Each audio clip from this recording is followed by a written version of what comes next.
회당장 야이로가 예수님 옆에 나왔고 그 이야기를 듣고 예수님께서 불쌍히 여겨 그 집으로 가고 있는데, 우리가 알고 있는 것처럼 가는 도중에 12의 혈중을 앓은 그 여인을 만난 겁니다.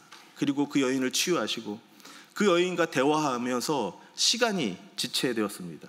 그리고 그 사이에 어떤 일이 일어났습니까? 회당장 야이로의 집에 사람들이 와서 야이로에게 말하는 겁니다. 딸이 죽었다고. 정말 절망의 이야기고 절망의 소식이었습니다. 그래도 예수님 옆에 나오면 우리 딸을 살릴 수 있겠지라는 소망을 가지고 예수님 옆에 간청을 했고 예수님과 함께 가고 있는 중이었는데 딸이 죽었다라는 소식을 들은 겁니다. 이 이야기는 여기서 끝나지 않습니다. 극적인 반전이 일어나는데 그 소식을 듣는 그 순간부터 이제 역전이 됩니다. 지금까지는 야이로가 예수님을 데리고 자기 집에 갔습니다. 그러나 이제 그 딸이 죽었다라는 소식을 듣는 그 순간부터는 예수님이 야이로를 데리고 그 집에 가는 것입니다. 이제 주도권이 예수님에게 넘어왔습니다. 이제 예수님의 시간입니다. 지금까지는 야이로가 모든 것을 끌고 간 것처럼 보이지만 이제 야이로는 아무것도 할 수 없습니다. 딸이 죽은 죽음의 소식 앞에서 무엇을 할 수 있겠습니까? 아무것도 할 수 없는 그때에 이제 누가 일을 하기 시작하는 것입니까? 예수님께서 일을 시작하는 것입니다. 그리고 예수님께서 제자들을 데리고 그 집으로 가십니다. 야이로는 그 뒤를 따라갈 뿐입니다. 이제 예수님께서 일하시는 그런 시간입니다. 그리고 그 집에 갔더니 어떤 일이 벌어졌습니까? 곡소리가 있었던 것입니다. 한참 장례식이 진행되고 있는 것입니다. 그럴 때 예수님께서 하신 말씀이 이 아이는 죽은 것이 아니라 잔다 라고 말씀하셨습니다. 그때 사람들의 반응이 무엇이었습니까? 성경을 보니까 비웃더라. 예수님을 비웃습니다. 예수님은 이 아이가 죽은 것이 아니라고 얘기를 했는데 사람들이 웃고 있었습니다. 이 아이가 죽었는데 어떻게 저렇게 말할 수 있느냐, 그렇게 비웃음을 보이고 있었던 것입니다. 그때 예수님께서 사람들을 다 내보내고 그 제자들과 부모들과 함께 그 아이의 방으로 들어가십니다. 그리고 그 아이의 손을 잡고 이렇게 말씀을 하시는 것입니다. 41절입니다. 우리 41절 같이 한번 읽어보겠습니다. 그 아이의 손을 잡고 이르시되 달리다굼 하시니 번역하면 곧 내가 내게 말하노니 소녀여 일어나라 하심이라. 예수님께서 그 아이의 손을 잡았다라는 거예요. 이 장면을 성화로 그린 어떤 그림을 보면 예수님께서 서서 그 아이의 손을 잡고 이렇게 일으키는 것처럼 그리는데 저는 좀 다르게 좀 생각이 들어요. 그 아이가 바닥에 누워있는 그 아이를 손을 잡기 위해서는 어떻게 해야 되겠습니까? 예수님께서 무릎을 꿇어야 되는 거예요. 그전에는 야이로가 무릎을 꿇고 예수님 앞에 간청했는데 이 아이 앞에서 예수님께서 무릎을 꿇고 그 아이의 손을 잡고 뭐라고 말했습니까? 달리다굼이라고 말했습니다. 달리다굼은 아람어입니다.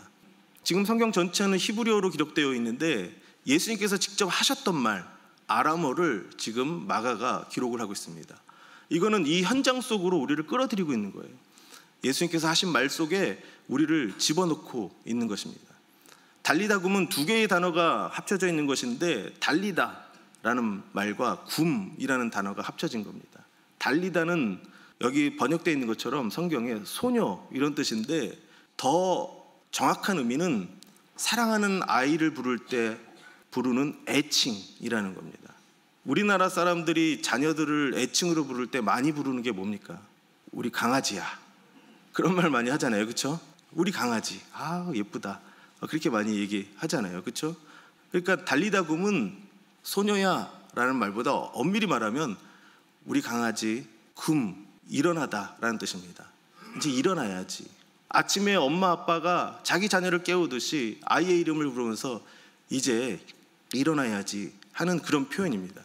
그래서 지금 이 광경은 우리가 가끔 오해할 때가 참 많이 있습니다. 예수님께서 막 엄청난 능력으로 달리다굼 막 외치면서 아이를 탁 끌어서 이렇게 세운 것처럼 생각을 하는데 사실 이 분위기는 그런 분위기가 아니라는 거예요. 예수님께서 그 아이의 손을 잡고 얘야 이제 일어나야지. 우리 강아지 일어나자 하고 사랑스럽고 따뜻한 목소리로 말씀하시면서 그 아이를 일으켜 세운 것입니다. 예수님의 능력은 힘이 아닙니다. 예수님의 능력은 사랑입니다. 사랑으로 한마디 하시는 것입니다. 그 예수님의 따뜻한 한마디, 그 예수님의 그 사랑의 말이 이 아이를 일으켜 세운 것입니다. 오늘 저와 여러분들에게도 그 예수님이 찾아오셔서 우리가 어떤 절망 가운데 있든지, 우리가 어떤 아픔 가운데 있든지, 도무지 내가 해결할 수 없는 그런 상황 가운데 있든지 예수님께서 내 손 잡아주시고 얘야 이제 일어나자 라고 말씀하시는 줄로 믿습니다. 그 말씀을 듣고 일어서는 저와 여러분들이 될 수 있기를 주님의 이름으로 축복합니다. 예수님의 그 말 한마디가 우리를 살리는 겁니다. 예수님의 말씀 그 한마디가 우리를 소생시키고 우리를 새롭게 하시는 줄로 믿습니다. 오늘 이 본문을 통해서 예수님께서 야이로에게 요구하셨던 믿음은 무엇이겠습니까? 우리는 믿음을 생각하면 어떤 지적인 동의로 생각을 합니다. 그러나 지적인 동의 이상의 믿음이 필요할 때가 있다는 거예요. 내가 예수님을 믿습니다. 나는 천국 가는 것을 믿습니다. 예수님이 나의 구세주인 것을 믿습니다. 이거 이상을 넘어서는 믿음이 필요한데 그게 바로 담대한 믿음이라는 것입니다. 이제 그 삶의 주도권이 예수님에게 넘어갔다고 얘기를 했습니다. 그리고 야이로는 그 예수님을 따랐을 뿐입니다. 죽은 아이를 과연 예수가 살릴 수 있을까? 주변에서 이야기를 하고 있는 것. 이제 다 끝났다. 주변의 모든 사람들이 이야기를 했는데 이 야이로는 그 사람들의 이야기를 뚫고 나가시는 예수님의 뒤를 따랐습니다. 예수님께서 죽은 것이 아니라 잔다라고 했을 때 모든 사람들이 비웃었습니다.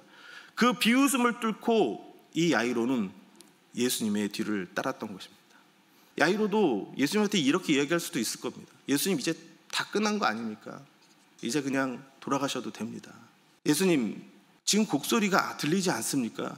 이제 마무리 됐으니까 이제 걱정 안 하셔도 됩니다. 마무리 제가 하겠습니다.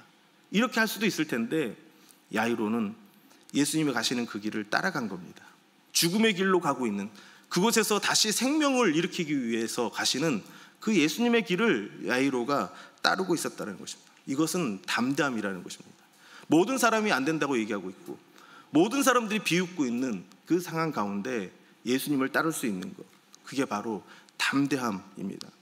저와 여러분들이 그런 믿음의 담대함이 필요합니다. 세상은 예수님을 믿을 때 무모하다고 말을 합니다. 말도 안 되는 것을 믿고 있다고 이야기를 합니다. 비난하기도 합니다.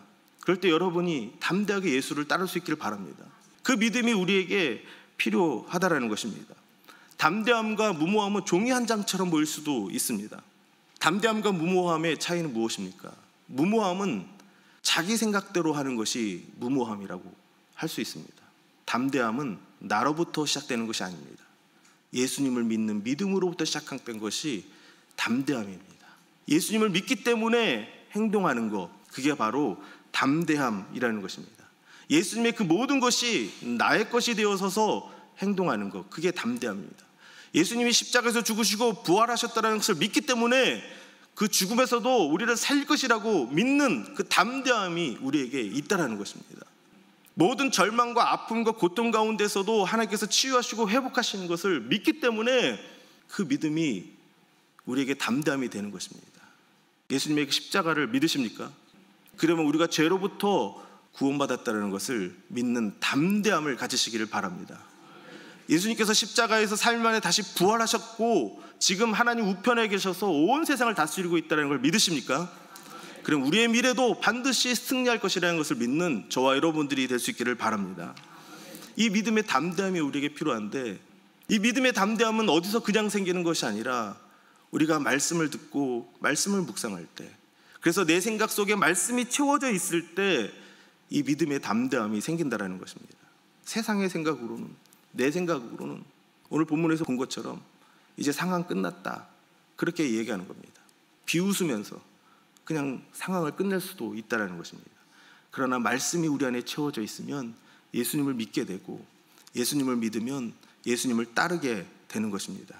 저와 여러분들에 있는 그 말씀의 지식이 내 살이 되고 내 피가 되면 저와 여러분들도 담대하게 나가게 되는 줄 믿습니다.